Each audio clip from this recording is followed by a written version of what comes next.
Peace. This is Wise for Wise Words Media, back at y'all for another round. And you see it, dipped in that Yankee blue. Today is opening day as we start the 2023 campaign. Even though we're gonna be off to a pretty bumpy ride because we don't have a few of our starting pitchers. Our rotation is down, especially with our big off-season acquisition, and Rodon, he's out for a while. You got Severino's out, what's new, and Montas is going to be out unquestionably. So for now, it's going to be a little bumpy ride, but I got faith my Yankees will get it together and we'll be making noise in the postseason. But speaking of the postseason, one team that has just pretty much punched their ticket into the postseason, and that is the New York Knicks, with a huge victory last night in what was already a playoff type atmosphere. It was reminiscent of those late 90s Knicks and Heat games where it was low scoring, grinding out, very defensive, physical game. Those games back in the day between the Knicks and the Heat with the Ewing and Alonzo Mourning days, those games, they would end with like in the high 80s, mid 90s. They were real physical, grinding out games, and we got one of those last night. And the Knicks came out victorious, man. How about Emmanuel Quickley? You see, there's something, I don't know if this is the case in most places, but in New York, there is something special when one of our own homegrown players emerges and ends up being like a catalyst for the team. And that's what we're getting in Emmanuel Quickley, where Emmanuel Quickley on draft night, these experts rated the Knicks draft of Quickley. They gave them a D- for selecting Emmanuel Quickley. Oh, how they would like to take that grade back, because IQ still remembers, and he's letting y'all know that all year round with his consistency. Another consistent night last night, dropped 24 points on like 8 of 14 shooting. Like, he's been such a spark plug, man, off that bench. And he's been one of those guys that we need. We needed somebody like that. That second unit with Josh Hart and Hartenstein, there's a lot of heart there, pun intended. And these guys play physical, man. Physical. It's reminiscent of those 90s Knicks. And they're doing what they need to do. They are doing the right thing. And they're making this an attractive destination by playing like this, by winning big games like this. And big games, like they put the whole nation on notice a few weeks back when they beat Boston, Miami,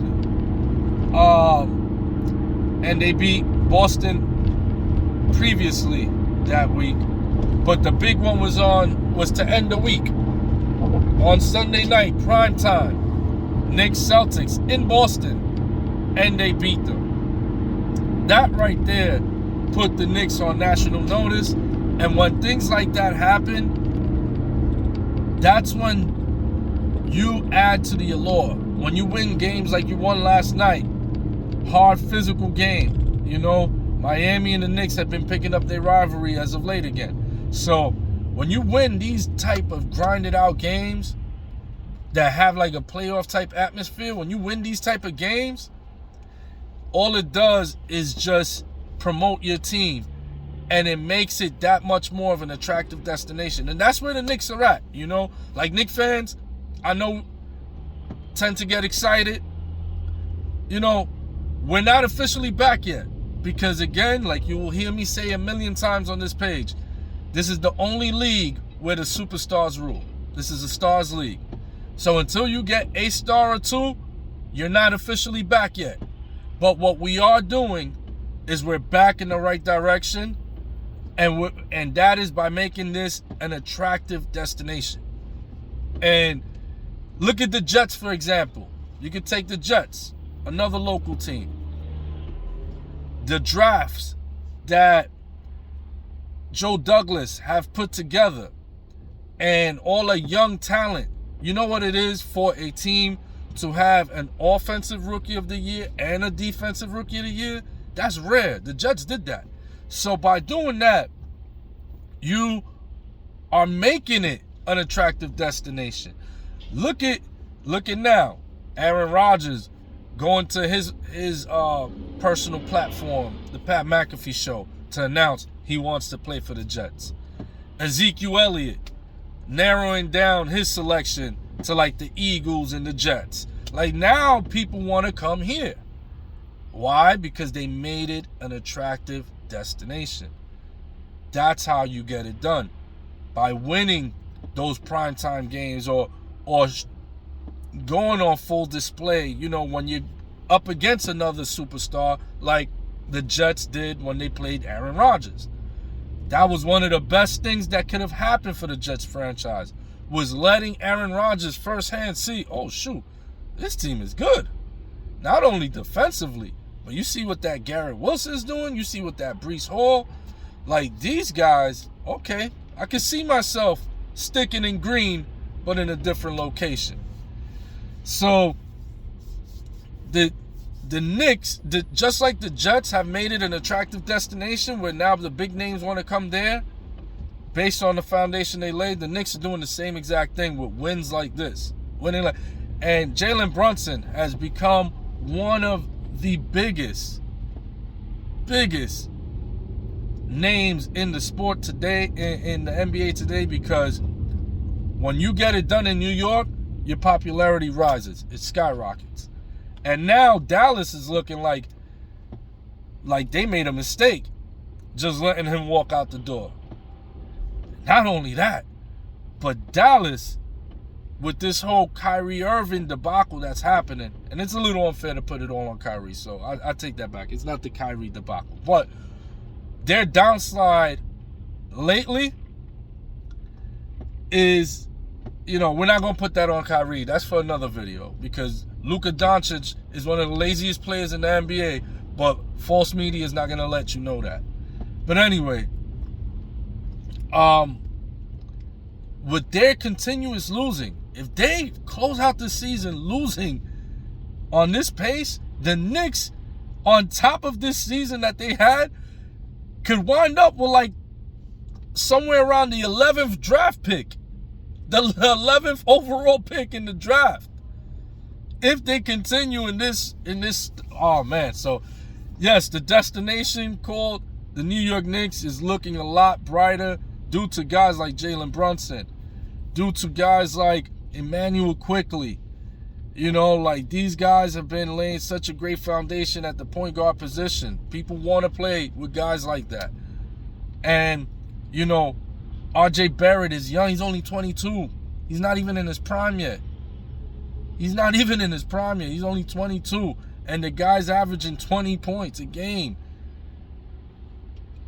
Julius Randle, if he could only mature a little more and he could keep his feelings in subjection, man, the sky's the limit for this team. And Mitch Robinson, this is the unsung hero of this team, because everybody praises with good, you know, with what all praises do. Everybody praises Jalen Brunson and Julius Randle. Even Emmanuel Quickley is picking up some of the praise lately. But Mitchell Robinson, the stuff that man does on the court, that's why when the Donovan Mitchell rumors were starting in the summer, I said that man is untouchable. Do not include Mitch Robinson in any trade, even if it meant for a Donovan Mitchell. Why? Because you're seeing the effects of when you take a key defensive player out for a big offensive piece, it doesn't equate. It hurts your team more than anything. If that offensive player doesn't defend. And look at what's happening with Dallas. Dallas got rid of a bunch of their key defensive players. They left. Now they got two great scorers, but they can't stop a nosebleed. So, guess what? You start losing games like that. So it would have not been a fair balance if we would have got rid of Mitchell, of Mitch Robinson for Donovan Mitchell. So I'm glad we were able to keep the Mitch Robinson because he's special. He does a lot of stuff in the paint for us. Shot blocks, rebounds. Just his presence alone causes trouble. But let's go Knicks. Continue continue the hard work. We might get a first round preview tomorrow when the Knicks play the Cleveland Cavaliers, and what should be a preview of a first round matchup between these two teams. I'm Waz for Waz Words Media. Peace.